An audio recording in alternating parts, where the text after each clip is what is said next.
Hey guys, just want to welcome you back for another video, and today I'm going to be making a gift jewelry set for someone, and I don't believe they watch my channel, but on the off chance I'm not going to name names. I don't typically or if I could speak, sorry, I don't typically make gifts on the channel because I'm never quite sure if the person is watching. However, like I said, I feel pretty confident they are not, but just to be on the safe side, I'm not going to name names, but I wanted to do this. It was a great opportunity to do that project as another mini demonstration using the Spring Bling collection. And I'm just going to go through really quickly what you get in the Spring Bling. At time of filming, I don't know if the actual Spring Bling little kit is still available. However, all of her jewelry stuff is always available at any time. It's just you have to purchase it individually at that point. It's not in the one little kit like you get with the Spring Bling. So you can check out her shop at www.shinysilvertreasures.com and see what is available for the Spring Bling, and or you can check out other items to purchase if she happens to be out. So if you are interested in the jewelry making, then this is what I'm going to do. I'm going to do a quick rundown on the chance that this collection is still available. It's just a small kit. It's a great starter for being new to the jewelry making, or if you don't want to put a big investment in it, if you're just doing something fun for a gift for somebody or what have you. I mean, the options are basically limitless. So with the kit, you get the beads. This is a basic representation of what's in there. I have used a lot, so I don't have all the ones that I started with, but you get a mixture of tiny ones. I had these, this is the last one I have of the mother of pearl looking. They're like a green mother of pearl looking bead. That's all I can think of how to describe it. So that was the last one I had of that. Then you get some of these larger sizes in a variety of colors. Some are transparent, different shades, different variations in colors, like I said. There's a little bit larger beads. I separated them out because, again, like I said, this is all I have left, and I wanted you to see the basic idea of what you'll get. Everything will be slightly different based on your package because she fills the little pockets full by hand. There's going to be a slight variation in how much you get of each kind of bead in your little packet. So again, this is what I have left. So I'm going to move this off to the side so I don't lose anything before I get started on today's project. The beading tray, she does have a pink beading tray. That one is mine. A lot of the things for jewelry making I already had. I didn't need to pick up from her store. It's larger than this one, I will say that, but they all function the same. That they have, yeah, let me come back to that. They all function the same, except I believe she has two of these like trenches for laying out your bead layout. They each have a different unit of measurement depending on what you're making. And there's a breakdown, not a breakdown, I'm sorry, bad word. There's a bunch of little wells in there that you can keep for separating out your beads or your findings or whatever it is that you're using. And just a note, findings are the things that you make your jewelry with, like there's the jump rings, there's clasps, there's head pins, eye pins, stuff like that, like the hardware that goes into putting the jewelry together. Those are called findings. So you can break out your beads or your findings and stuff in the different compartments was the word I was looking for. It has a bunch of different compartments. And of course, the bigger the board, then the bigger the size of the compartments available to you. So again, this is a really good thing to have. They're inexpensive. She has a really cute pink one available for sale on her website. That does not come with the kit. I'm just pointing that out. This is something you're going to want to pick up along with any jewelry items that you purchase. But I used this board to break out the beads, so that's why I'm mentioning it. But that is not included. There's no beading board included in the purchase. So that is the beads themselves. You get a little bead tray, which is really handy for separating things out. You can hold beads in it if you need to. They make it a little bit easier for cleaning up because you can scoop them up in here, and then you can put the beads back in the package at time to clean up. So you get one of those. And a beading tray, unless you're using super chunky beads, you don't really need a huge one, just so you know on that. You get a really good length of wire. There's a lot more in here than what it looks like. She provides you a length of tiger tail wire, which is super strong. The only note is that it kinks.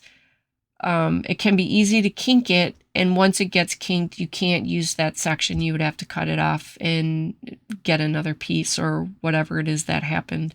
So you just want to be careful when you're handling it. You want to keep it in this little spool when you take it out of the package, because if it unravels, then you're going to have a really hard time putting it back in this spool shape or looped shape, especially have a hard time keeping it from kinking.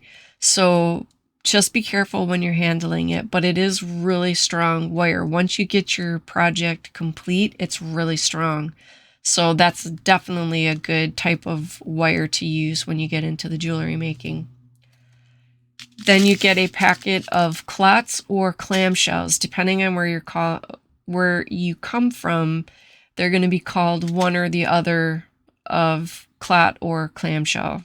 So these are the things that will cover your crimping beads at the end of the wire when you're getting ready to finish it off, or if you're attaching the clasp or whatever it is that you're doing at the end of the wire. You want to use crimping beads, and these will cover it. These will cover up to 2 crimping beads.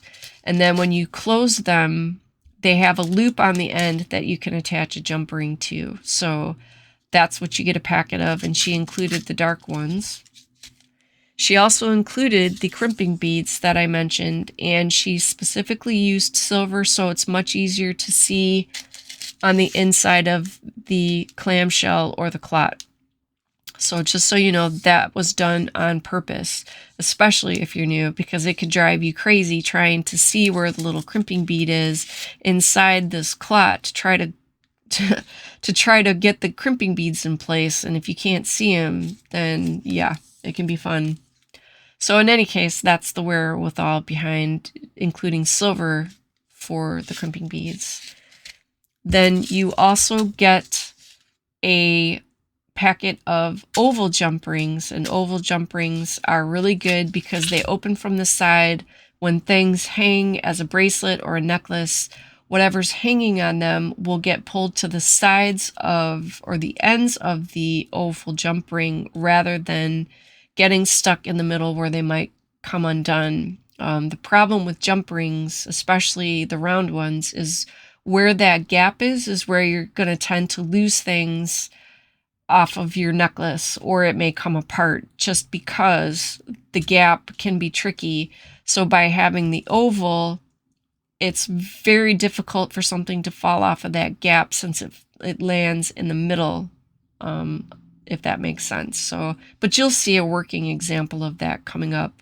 I'll be sure to show you what I mean as I'm using it. I'm planning on making an earring set and a necklace, and just a heads up, I am trying to be very conservative with the beads that I have left because I have some other beading projects I want to do, so I'll probably have to bring in some of my own when it comes to completing the necklace, but I will show you what I mean about the jump ring and how that works. So if you're starting out, I would just go and get the oval jump rings, unless for some reason you have to use a round one. You're going to want to stick with the oval. Just overall, it's going to be better function, better durability than just the standard round ones. So Again, that's just a kind of a quick recap of what's available in the actual Spring Bling. You get these components, the beading tray, and then the beads themselves. That is what comes with it. And she also has available for purchase, since I mentioned the beading tray she offers, she also has a kit of tools. So you need a pair of flat-nosed pliers, round-nosed pliers, and then you want side cutting snips. In the bracelet video, I couldn't find mine. I still can't find them, so I had to get another pair. That's what these are. I got these from Amazon. But I feel pretty sure in another week or so, the original snips are going to turn up, because is that not how things go, right? In the craft room, we get a replacement, and then the original thing we lost shows up. But anyway, you know, it's all part of the fun that goes on in crafting. So these are the actual kind of wire cutters you're going to want to use. They're called side cutting snips, because this flat surface allows you to be able to get close and get more precise with where you are snipping off excess wire or whatever that it is that you're using them for. So she has a package where these tools are the absolute basic that are perfect for beginners.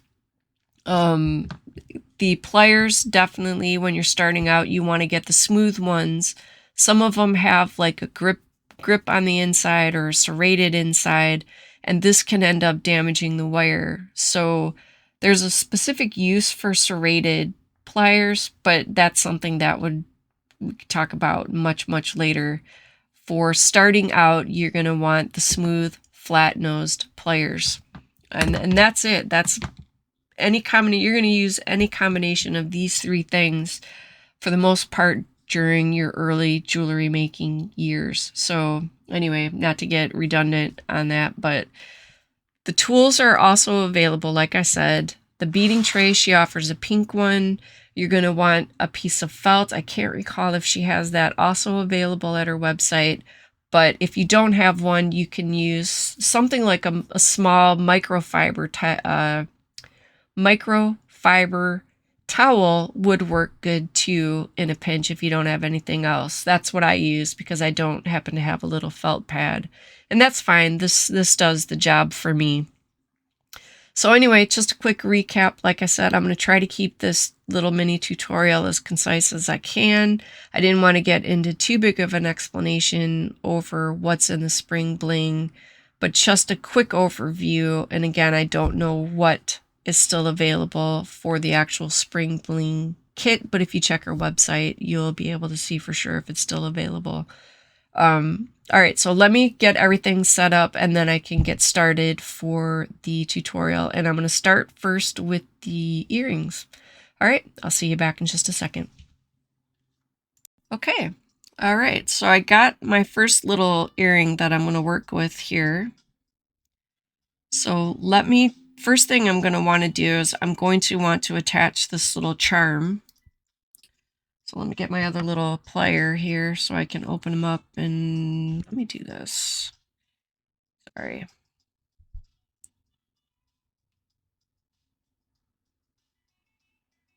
All right. And when you're opening up the jump rings, and it doesn't matter what kind, if it's oval or regular, you want to go side to side. Don't pull them apart, because that pulling them apart makes it harder to not only line up that gap, but it also weakens the metal. You know, while I got that open. And you definitely don't want the jump ring snapping or running the risk of snapping. You don't want to overextend the jump ring. You don't want to pull it this way. You want to pull it from side to side, so that way it doesn't weaken the jump ring. All right, so I've got that charm attached, and you know, I think I'm going to go ahead and do this one while I'm at it. And I have elbow issues, so my whole arm is probably jacked at the moment, but it's causing shaking in my left hand. I don't know if that shows, and then it's hard to when I'm not paying attention, then I lose my grip. So dropping stuff is going to happen quite a lot, just so you know. All right. Be prepared to see a lot of that. Okay. So I got the bottom charms are now attached for the earrings, and I want these to be at or near the top because I only have 2 of the little faceted beads left. So I'm going to keep those at the top. And I know they're kind of hard to see in the on that little towel. But that's the little green clear faceted ones. Really like those. Those are probably my favorites just because I like the sparkle. Okay, so now I want to decide how do I wish to, because I want to do a similar pattern on here. I think what I'm going to do is I'm just going to start picking up. So let me move these out of the way for now so I don't lose them. I'm going to tuck them over in the corner. Because the nice thing when you're doing something small like the earrings, these make it really easy to pick up the beads. Because there's obviously going to be a little bit sturdier than the wire. So let's see, I'm trying to make sure my big fat head don't get in here. All right, I think I'm going to go with 3 white to start it off. You know, for the sake of demonstration, I think what I might do is just do them both simultaneously, if that makes sense. Okay, so I got 3 white on there.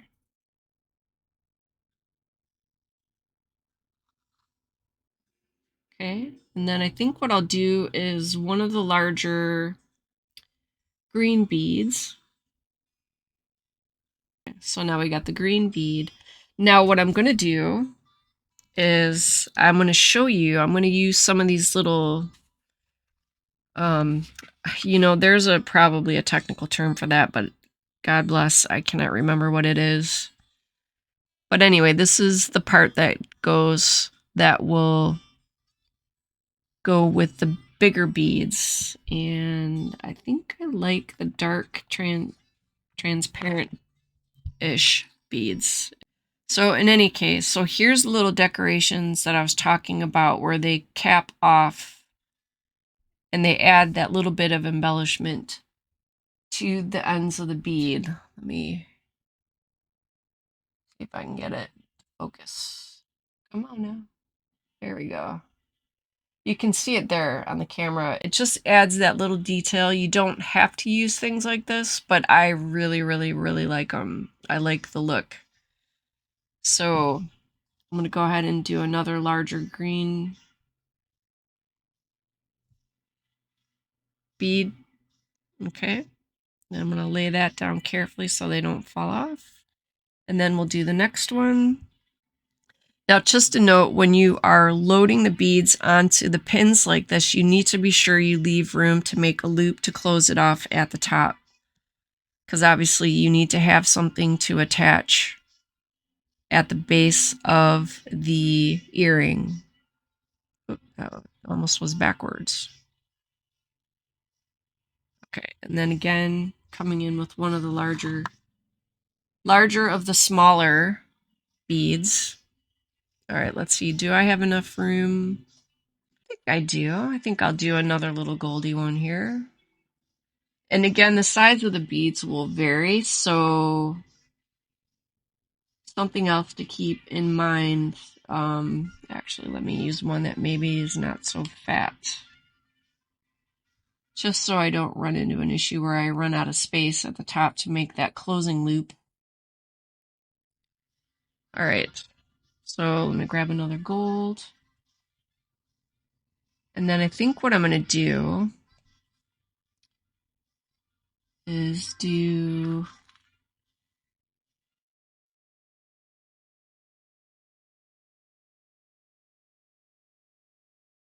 two of the white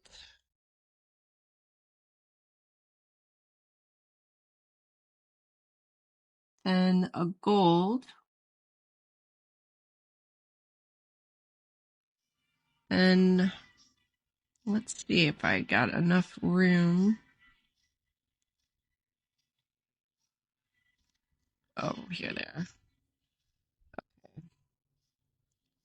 Just to kind of finish off that pattern. And again, because I wanted these faceted ones to be at the top, that's what I'm going to do here. All right. I guess that's a good thing my head isn't getting in the way here because it won't fit on camera. Okay, and I'm just going to close it off with another little gold bead. And I think that is good. That makes our little pattern that you can see. Let me get it more in the middle this time. So that's the basic pattern, and then I have just enough room to make that loop at the top to attach. So let me use my round ones.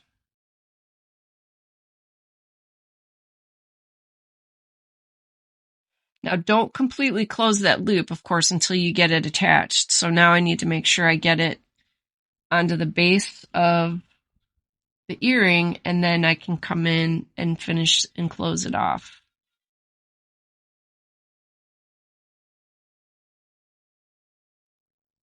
Let me use...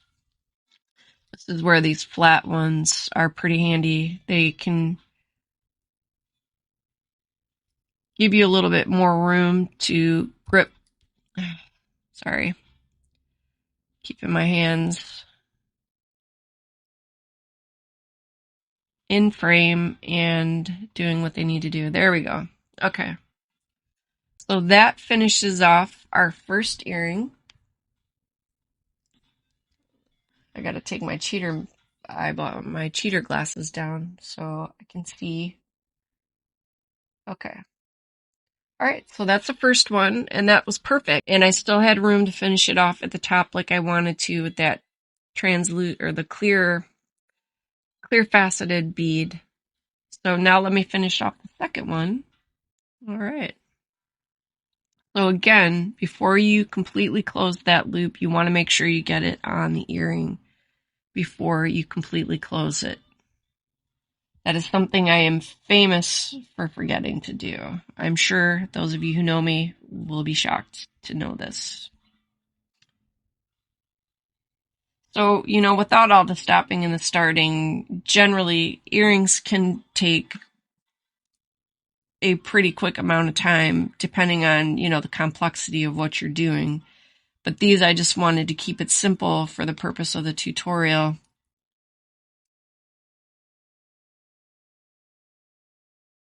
All right, let me get that in position and just finish closing that loop. Okay, let's see, what is the malfunction here? Oh, well, besides several, I'm sure.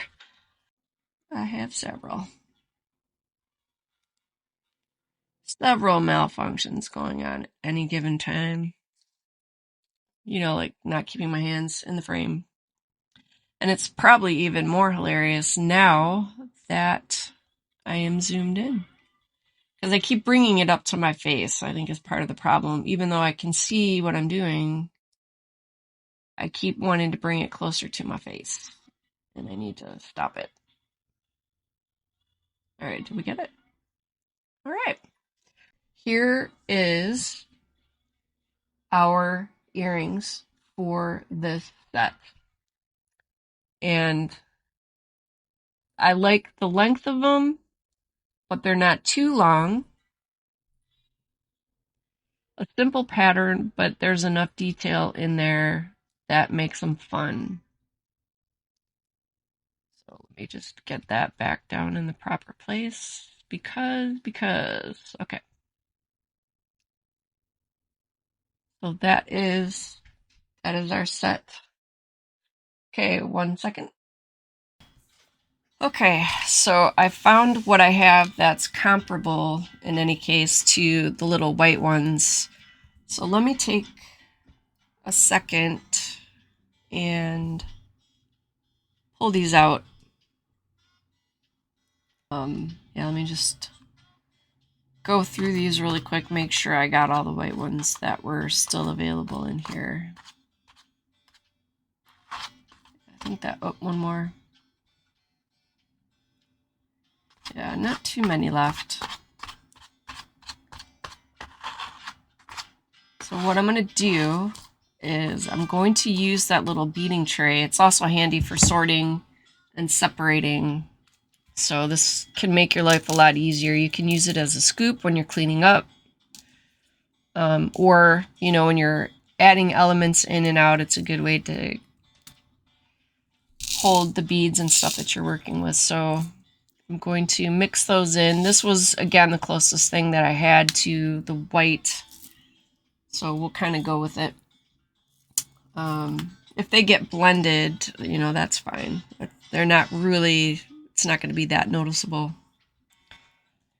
So, all right, so now we're going to start with our project. Let me move this guy because I know he's going to be in the middle. And because I have to add a jump ring to this, I will do that. I will do that when I get to the end, or when I get to the middle point. Let me think how to explain it. When you want to start your project on the beading board in the middle. So again, that's why I put this little turtle thing here, because this is what's going to be hanging down in the middle of the necklace.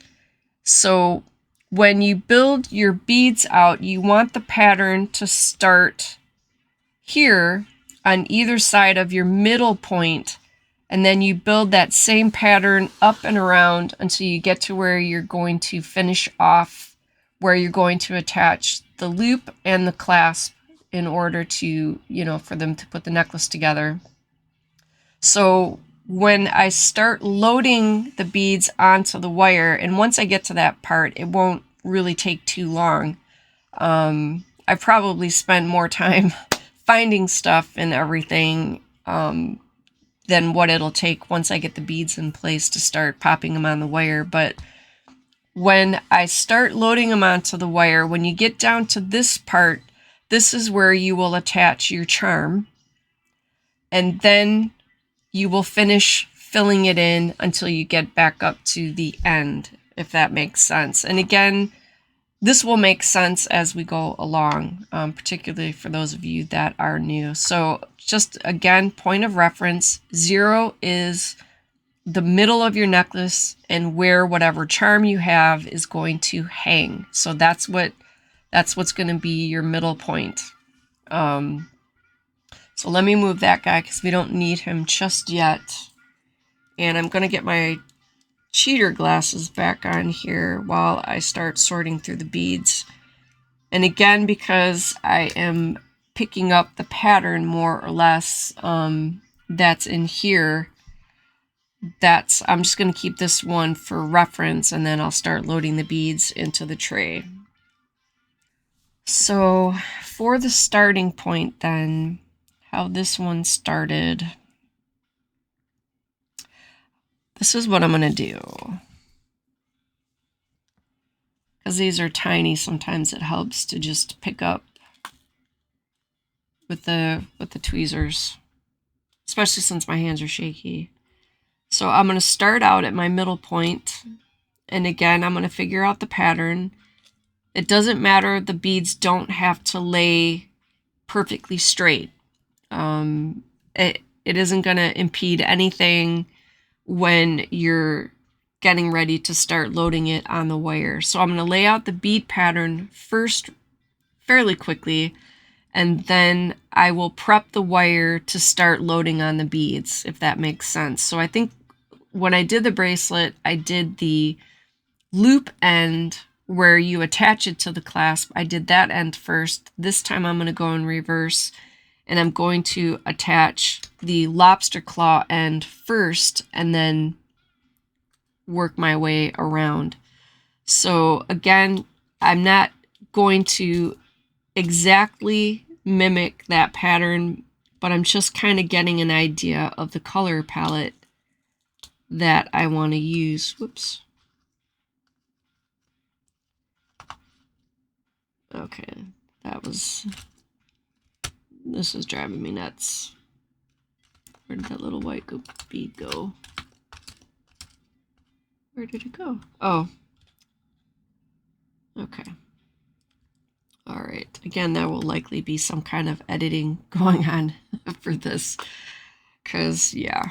All right. So I've got 5 beads. I tend to count as you go along in learning how to do the jewelry making and stuff like that. You'll kind of work out a pattern that works for you. But I like to count each color or each style of bead or whatever it is that I'm using just to kind of make sure that it's at least matching in count. I know it's subject to the different sizes of the beads, especially these tiny ones, but I just like to count to make sure I have 5 white, 10 green, 3 gold, or whatever it is that I'm doing. It just makes it easier for me. This is how my brain works.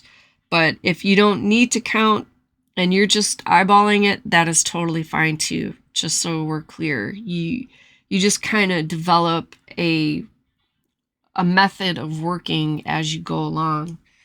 So I think what I'm going to do for some additional spacers, let's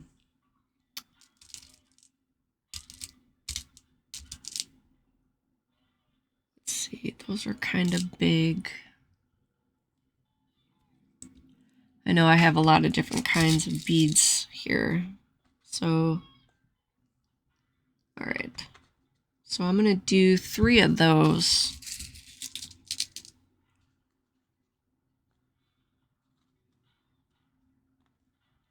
Okay. Then we can start moving into the larger beads. And I also kind of go each side back and forth to keep the pattern going, if that also makes sense. So like I'm doing 5 white here, 5 white there, 3 green here, 3 green there, 1 of these on each side. Then what I'm going to do is come in with these little silver. I can't think of anything else. I still cannot think of the actual name, but they go with the beads. So I'm going to put those there and then repeat that on the other side. So you don't have to do this exactly as I do if this method of laying out the beads does not work for you, but this is how I do it. So this is how I'm going to show you, if that makes sense. So oops. It does help to be able to at least see all the beads that you're working with, relatively speaking. So just kind of nudge it out, spread it out a little bit so I can see what I'm working with. Okay. So that is our middle. So I'm going to do 3 more of these. 2, 1, 2, and I'm going to grab that guy. 3, where'd you come from? Oh, that's that one. Okay, yeah, let me move that to the back so I don't get confused. Okay, so we got 3 on that side. 3 and 3. Then, let's see, what do we want to bring in? What are these? Well, these look kind of goldish, actually. Yeah, those are kind of like a greeny gold. So we'll bring in one of those, mix it up a little bit. Then I'm going to come back in with some more of the white. And this time I'm going to do 10 on each side.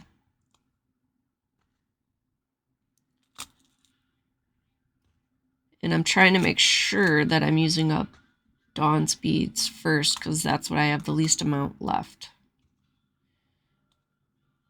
So 1, 2, 3. And 10. Okay, let me just count and double check.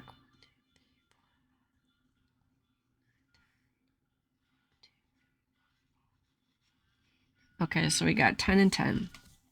All right, so then what I'm going to do for some extra detail, I'm going to come in with these little guys now.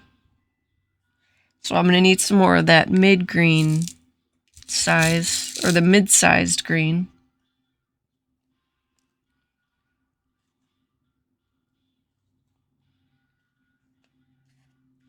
Okay, so we got 3 and 3. Then I'm going to do these greeny golds. Then I'm going to do these. Doesn't really matter. The loop is sort of the same on either side. Yeah, let me do that. It'll take up a little bit less room. Then I'll finish it off on the other side. And then again, repeating that pattern. Whoop. 3, 1. Because I don't want to just cheat and use all the little filler beads. So now I think I want to use 2. So I am trying to stretch out these beads from Dawn. I don't think I have another dark green one, do I? All right, we'll go with this color. I have a couple of these. Set those aside. And then I can use 1 and 1. Is that right? I like that color, actually. It's like more of an aqua color, just, you know, why not? Then I'm going to need, yeah, I'll need 2 of those.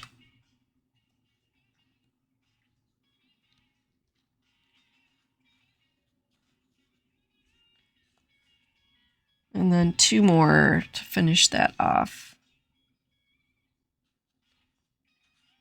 But these are so tiny sometimes it's easy to pick up more than one. Okay, so basically you can see how this is shaping up. You can kind of get an idea and see how the layout is coming together. So we're getting up to the back end of the necklace. So I'm going to bring that down a little bit, but you can see we got a repeating pattern.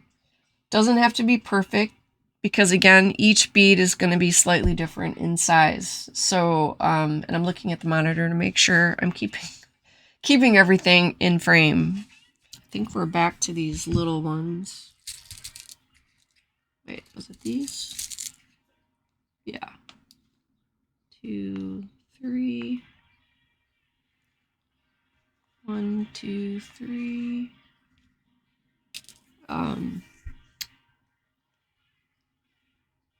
Then I'm going to do some more white.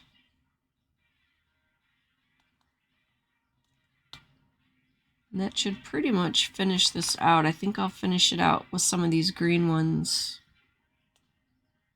So let's see. Yeah.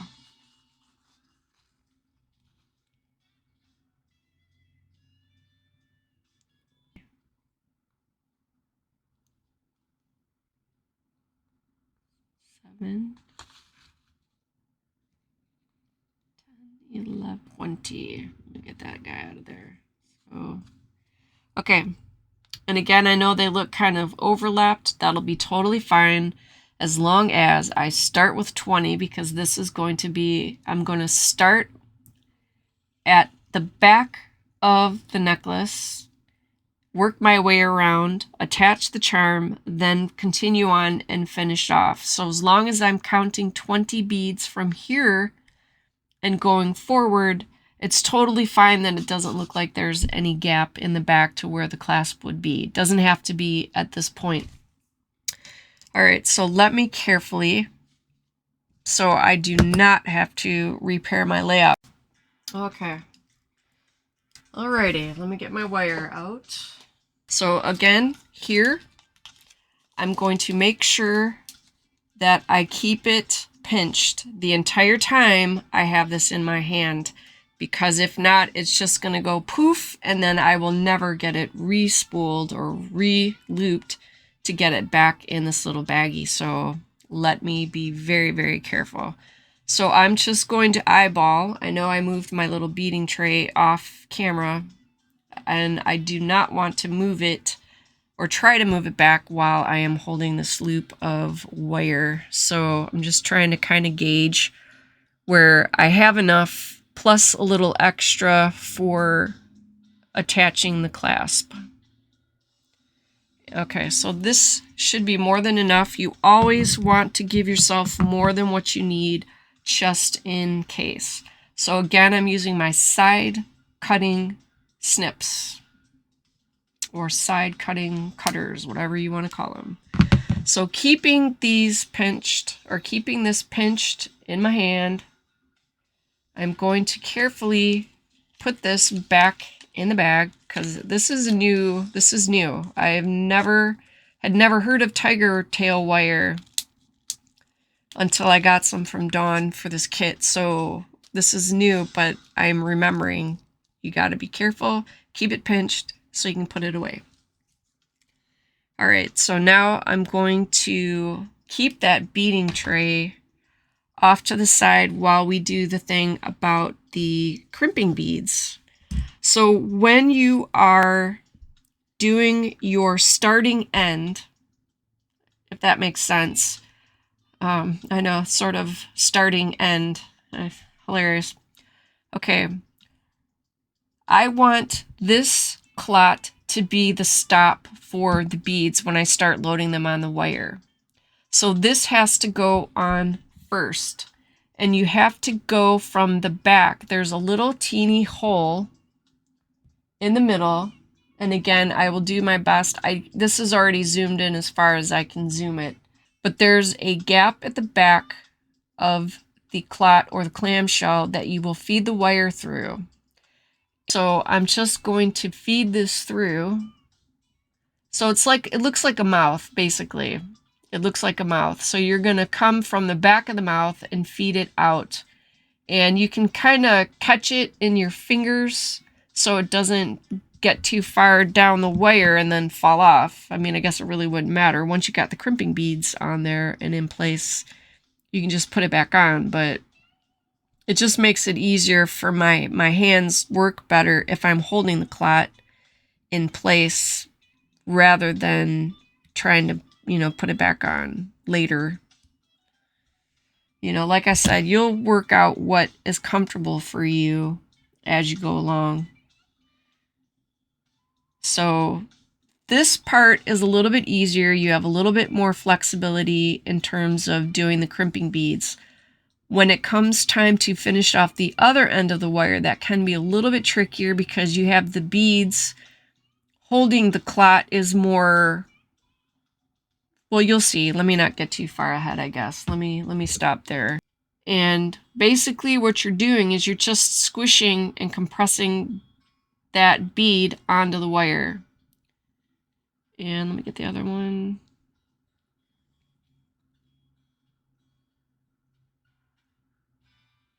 And you want to make sure they're like right next to each other. So those are now compressed. And then what you do is you take that clot. Well, no, sorry. This is where I went wrong last time. First, when you get the crimping beads smushed into place, you want to come in with your wire cutters and you want to nip off the end of that wire. And they're not going to go anywhere, trust me. Once you mash those crimping beads in place, they are going to stay. let me go ahead and close up this clot or clamshell. You can do it with your fingers. You just want to be careful. You don't want to apply too much pressure. So I'm just going to gently use the pliers to bring these two halves together. And now I can attach a jump ring. So let me attach the jump ring, and then I'll point out what I mean about the benefits of it being a side or an oval shaped jump ring, and get that fed in there. Okay. So now, before you close the jump ring, now you want to go ahead and add your little claw clasp, the little lobster claw. And again, you want to go side to side when you're opening and closing the jump ring, because this is how you can get it relined up. You can always also use your flat pliers to kind of compress that seam to make sure that they're even. And now you are all set. And then here's what I mean with the point of why it's important to use the oval jump rings. When this is laying on the person's wrist or laying on their neck, because the gap is on the side, let me see if I can get it to focus. Okay, all right, let me try this again now that I can see what I'm doing. Okay, I'm gonna try to bring this up to the camera. Okay, so now you see it's going to lay like this, either on the wrist or around the neck. And now the claw and the starting end of the wire where that clot or the clamshell is, they are at the ends of the jump ring rather than where the gap is. I know this is a long-winded explanation. I'm still trying to refine how I'm doing the tutorials, but I wanted to show you what I meant. So now, unless this necklace gets yanked really hard, nothing is going to fall off that jump ring because nothing is hanging at the gap where you open and close the jump ring. So that's what I'm trying to say in a very long-winded way. So I wanted to make sure that you see what I mean now that I've got this part finished off and attached. So now we are ready to start adding on the beads. All right, let me not mess this up. Now, for my sake, what I do, and I don't know that it matters, it's whatever is comfortable for you. I like to go and turn the board upside down, and then I start from the back. So again, I need to be careful. I don't mind that it's got like the coil shape in there. I just need to be sure there are no kinks in the line, and there are not. So I just need to be careful even as I'm loading up the necklace or the beads onto what will be the necklace, that I don't accidentally kink the line. Otherwise that could be a problem going forward. So now I just need to count out 20 of the green, and then I can go forward. And then as I'm loading it, you'll see I'll start rotating the bead board as I go along. 20. And just because these were so squirrely, let me do a double check on my count here. All right, moving on. Again, trying to be very careful with the wire so that it does not kink. Then I will go on to the white. I'm just going to turn this just a little bit as I start loading on the white beads. So this part should start picking up the pace because I don't need to count. None of the beads got blended. I know how many I have here for the white and all the way around.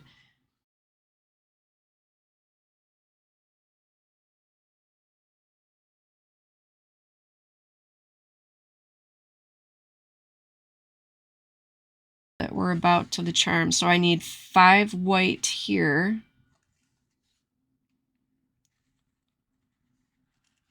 And again, it's totally fine that the beads got scooched together. As long as I know how many I need, it's totally okay. 3. Just need to not crimp that wire. So I'm trying to be very, very careful. So, okay, do I have 5 left? 2, 3, 4, 5. Yep. I'm going to do one more thing. I really like these little goldy green ones, so I'm going to pop one on. So this way it'll bracket where the jump ring is going to hang when I attach the turtle charm.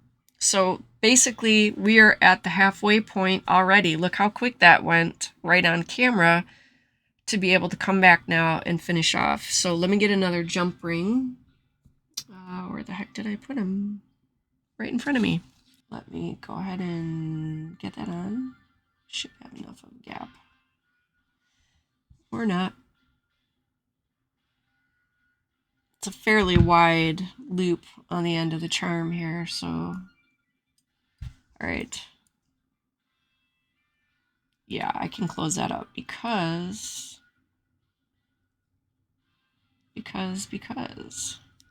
Okay, alright, we're ready to get back on track. So I'm going to add this charm, and then like I said, I'm going to go off camera and finish loading the necklace now that we're at the halfway point. So this is where we're at, that you can see to where we are at the halfway point. And that's just a cute little necklace. Okay, so give me 2 seconds and I will finish this off. Okay, so I am done with loading the beads onto the wire. Now it is time to go ahead and finish it off. Let me get the other clot and we'll use 2 more of the crimping beads. So, and again, you want to feed it from the back of the mouth and out through the opening. So you have to put your clot on first. And then again, we're going to use 2 of the crimping beads. So there's 1 and okay. Now I know it's going to be a little bit hard to see because I am using a silver clot for this particular project. Okay, I'm going to use these are not part of the